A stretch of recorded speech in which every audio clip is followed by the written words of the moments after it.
दोस्तों नमस्कार। आज ये 65वां एपिसोड लेकर मैं विजय भूषण आईपीएस दास्तान का आपके समक्ष प्रस्तुत हुआ हूँ। एपिसोड शुरू करने से पूर्व मैं आप सबका तहे दिल से धन्यवाद देता हूँ और जिस प्रकार से आप चैनल को सब्सक्राइब कर रहे हैं, लाइक कर रहे हैं, उसके लिए मेरे पास शब्द नहीं है कि मैं आपका धन्यवाद दे सकूँ।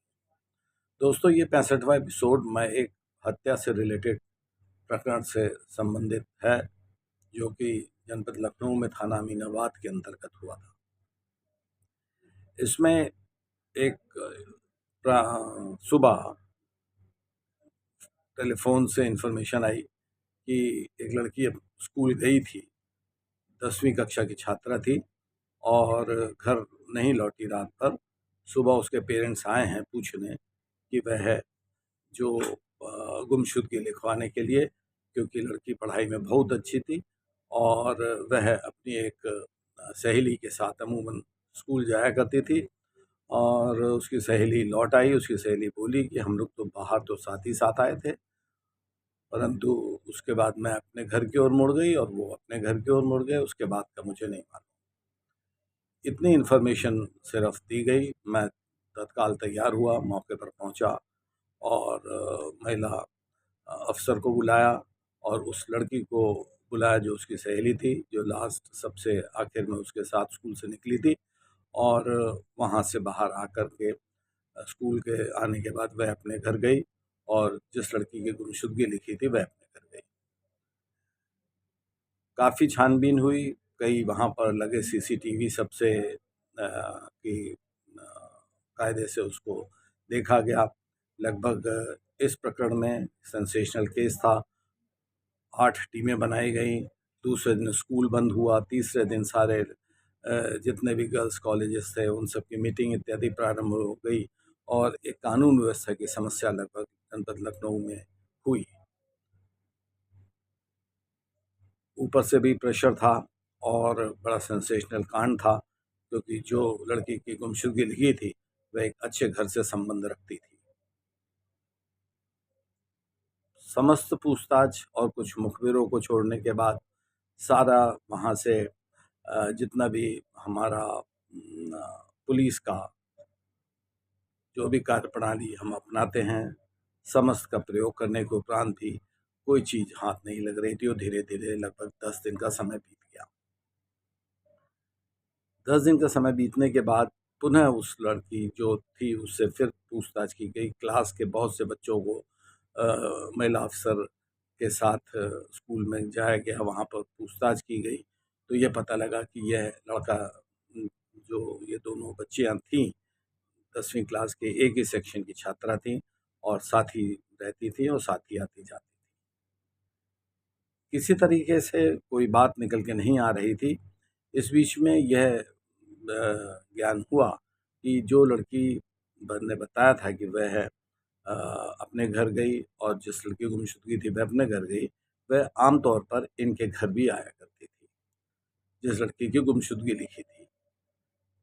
इसके घर वालों से पूछताछ की, उन्होंने बताया कि ये दोनों अच्छी सहेलियां थी और मैं गया वहाँ पर, घर का मैंने मुआयना भी किया और अमूमन वो दोनों वहाँ पर बैठा इत्यादि करती थी और साथ साथ पढ़ाई भी करती थी।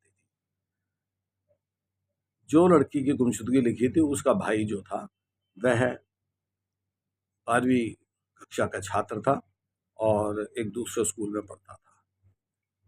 उससे भी मैंने इस बारे में पूछना अ, उचित समझा और उसकी बहन के आचरण के बारे में कि कहीं चली तो नहीं गई, कहीं कैसे तो नहीं हुआ और कहीं और कोई बात तो नहीं थी, परंतु उसने जो है कुछ भी नहीं बताया। बात ये हुई कि उसके से पूछताछ में मेरे को कुछ संदेह सा लगा कि ये कुछ बातें करने में जो है वह तथ्यों को छिपा रहा है। मेरा संदेह बहुत ही कड़ा हुआ जब मैंने उससे एक प्रश्न किया कि तुम क्या उस लड़की से परिचित हो जो उसकी सहेली थी और अमूमन यहाँ पर आया करती थी? यहाँ से जो उसका जवाब था वह बड़े हिचकिचाहट में था और इसने मेरे संदेह को जो है गहरा किया। फिर मैंने उस लड़की को और इस लड़के को पूरे एक महिला हमारे यहाँ पर डिप्टी एसपी थी, उसके समक्ष बैठाकर और कड़ाई से पूछताछ करनी प्रारंभ की। जब पूछताछ का दौर थोड़ा कड़ा हुआ, तब वह लड़की जो है टूट गई और उस लड़की ने यह बात का वक्तव्य दिया कि वो जो लड़का था और ये जो लड़की थी, इन दोनों में बहुत ही ज़बरदस्त दोस्ती हो गई थी और इन दोनों को एक बार एक कंप्रोमाइज़िंग पोजीशन में उस लड़की जिसकी गुमशुदगी लिखी गई थी, उसने देख लिया था और उसने यह बात जो अपनी सहेली से कही कि तुम इस तरीके इसीलिए घर आती हो और मेरे को इधर-उधर कुछ काम से लगा देती हो और मेरे भाई के साथ तुम्हारे इस प्रकार के संबंध हैं। उसने उससे माफ़ी मांगी, पाँव पकड़े कि नहीं आगे से कभी नहीं होगा और उसको जो है उसका कॉन्फिडेंस उसने गेन किया। तो उसने कहा ठीक है, आगे से कभी ऐसा नहीं होना चाहिए और अपने भाई से भी झगड़ा किया कि तुम इस प्रकार की हरकत करते हो, पढ़ाई का समय है, कोई अपने पैर पे खड़े होने के सोचने के बजाय तुम इस तरह से हरकत कर रहे हो।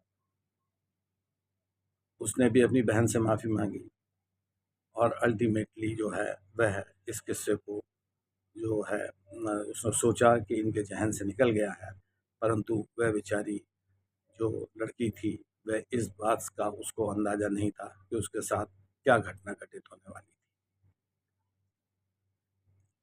लगभग 10 दिन पहले इन दोनों ने शाम को उस लड़की को जो है बुलाया और उनके घर पर छत पे जो है वहाँ पर खाने-पीने का इंतज़ाम था। सब खाना इत्यादि किया गया। उसके बाद दोनों ने मिलकर उसको स्ट्रैंगुलेट कर दिया और वहाँ पर जो बड़े-बड़े ड्रम्स में अनाज रखा जाता था, उसमें उसकी बॉडी डाल दी और वह बॉडी ऊपर से उसको ढक्कन लगा दिया और उसमें लगभग 2 बोरी नमक उस वहाँ पर डाल दिया गया और फ़िनाइल की 2-3 बोतलें आस-पास गिरा दी गईं और इस तरीके से वहाँ पर कर दिया गया कि फ़िनाइल ही फ़िनाइल बदबू कर रहा था और कोई बदबू जो है वहाँ पर नहीं थी। उनकी निशानदेही पर छत पर गए, ड्रम खोला और अत्यंत भयावह स्थिति में उसकी बॉडी जो थी वह वहाँ पर मिली। वाक़ई दिल दहला देने वाली घटना थी। वह लड़की पढ़ाई में बहुत अच्छी थी। 9वीं क्लास में उसने स्कूल में टॉप किया था और पूरा यही समझा जा रहा था कि 10वीं में भी ये टॉप करेगी। परंतु देखिए, इस कहानी से एक यह शिक्षा मिलती है कि जो ज़हन में बात किसी के बैठ जाती है और अगर आप बहुत जल्दी विश्वास कर लें, तो वह कितना बड़ा अपराध उससे जन्म लेता है और वह ही इस घटना में हुआ। उस लड़की ने बेचारी ने अपनी जान गंवाई। इन दोनों लड़की को और उसके भाई को दोनों को 302 के अंदर चालान किया गया।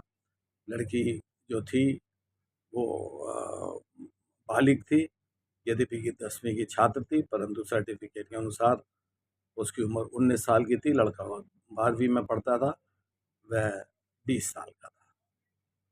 बहुत कोशिश करी जो है डिफेंस ने कि इनको नाबालिग के उसमें रखा जाए, परंतु सारे डॉक्यूमेंट्स इकट्ठे करके कोर्ट के समक्ष प्रस्तुत करने के बाद यह बात सिद्ध कर पाए हम कि दोनों बालिग थे और अपने होशो-हवास में उन्होंने इस प्रकार हत्या करके 302, 201 का केस हमने लगाया और ज़बरदस्त उसमें हमने सारे जितने भी सबूत थे इकट्ठे किए, केस डायरी कटवाई और दोनों को प्रोसिक्यूट कराया।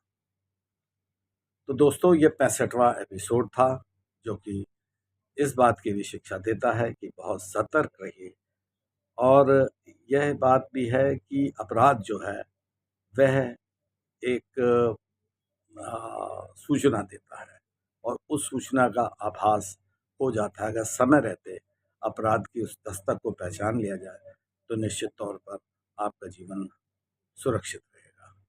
तो बहुत-बहुत धन्यवाद दोस्तों, इस 65वें एपिसोड को बहुत ध्यान से सुनने के लिए और मैं 66वें एपिसोड के साथ आपके समक्ष प्रस्तुत होऊँगा। तब तक के लिए जय हिंद, जय भारत। और एक बात ज़रूर कि मेरे इस विजय भूषण IPS संस्थान को सब्सक्राइब करते रहिए और इसको जो है लाइक करते रहिए। जय हिंद।